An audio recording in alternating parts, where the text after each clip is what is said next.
world champion San Francisco Giants, of course, and we're going to do our annual video for Midwest Time, a little report on spring training. We're doing it from here primarily, not only because it's the home of the Giants, but also, frankly, because it's 4 blocks from where we stay and it's convenient. So we're doing it from here on a nice, beautiful morning. It's going up to 90-something today down in Scottsdale, Arizona.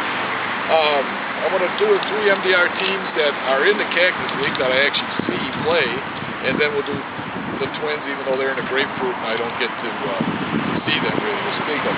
At the time of this taping, the White Sox in the Cactus League of the 3 teams have the best record. They're 8-5, and they've played pretty good ball. A couple of the standout things that have happened is Chris Sale, the former lacrosse logger, and who had a breakout year last year, is having a very good spring down here, and he's been rewarded by signing a 5-year contract extension at a minimum of $32.5 million. So now we know where we can get a loan in case we need some money, because he's loaded. And he looks every bit like he's ready to take over the ace role on their pitching staff.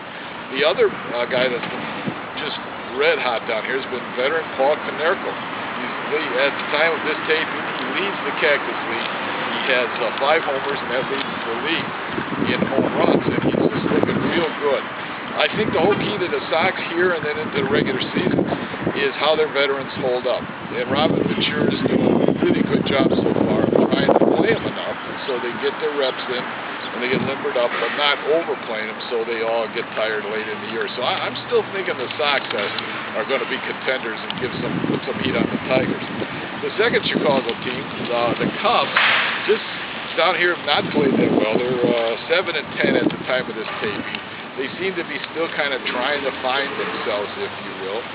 They've been hurt by injuries. Matt Garza is out again for them. Starlin Castro has had some nagging problems and just returning to action. Ian Stewart, who I think they'd still like to be their third baseman, he's been hurt, been very limited. So they're struggling, so far at least in spring training. As far as pitching, they picked up some new pitchers, and they've struggled a little bit too. And Justin Marger, who's going to be their opening day starter, also got knocked around pretty good. So right now, the Cubs are still hoping that things can turn around here in the remaining weeks of the spring training.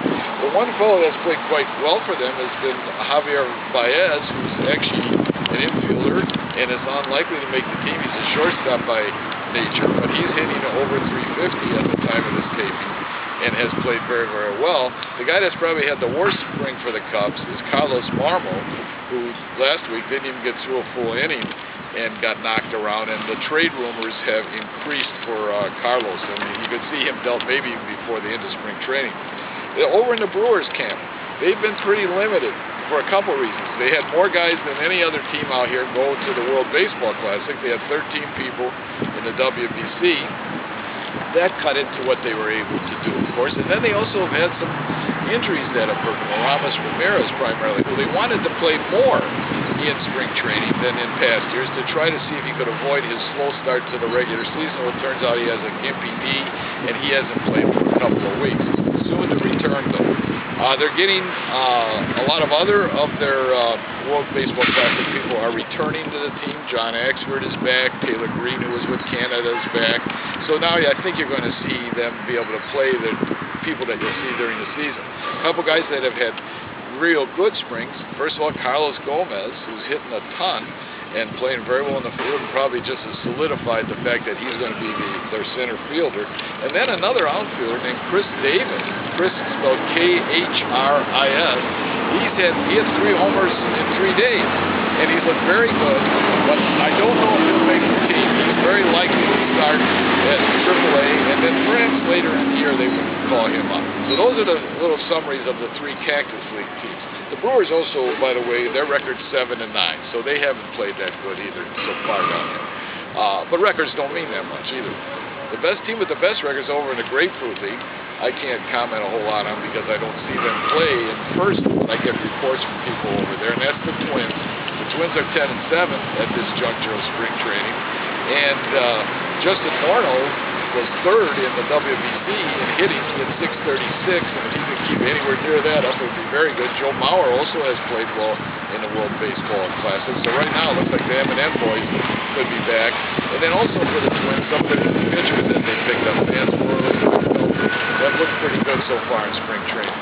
Just a couple words about the World Baseball Classic. The first round, one of the first round regionals was here in Phoenix, and I was able to go and saw the game, in fact, where there was a brawl between Canada and Mexico. And that was one thing I was struck by, and in fact, I've been struck by every year that the Classic has been here, is that these guys take this very seriously. The fans, especially some of the fans from elsewhere, take it very seriously, and the players take it seriously. There's much more intensity level in those games than there are in the Cactus League or Grapefruit League games. At the time of this taping, there's still 2 weeks left of spring training. A lot can change. There's going to be a lot of decisions made on who makes the rosters and that kind of stuff. And you can keep up with that stuff, at least from the 4 teams that we cover on the site, by going to www.midwestdiamondreport.com. That's it from Scottsdale, Arizona. Get rid of the snow up there before we come home.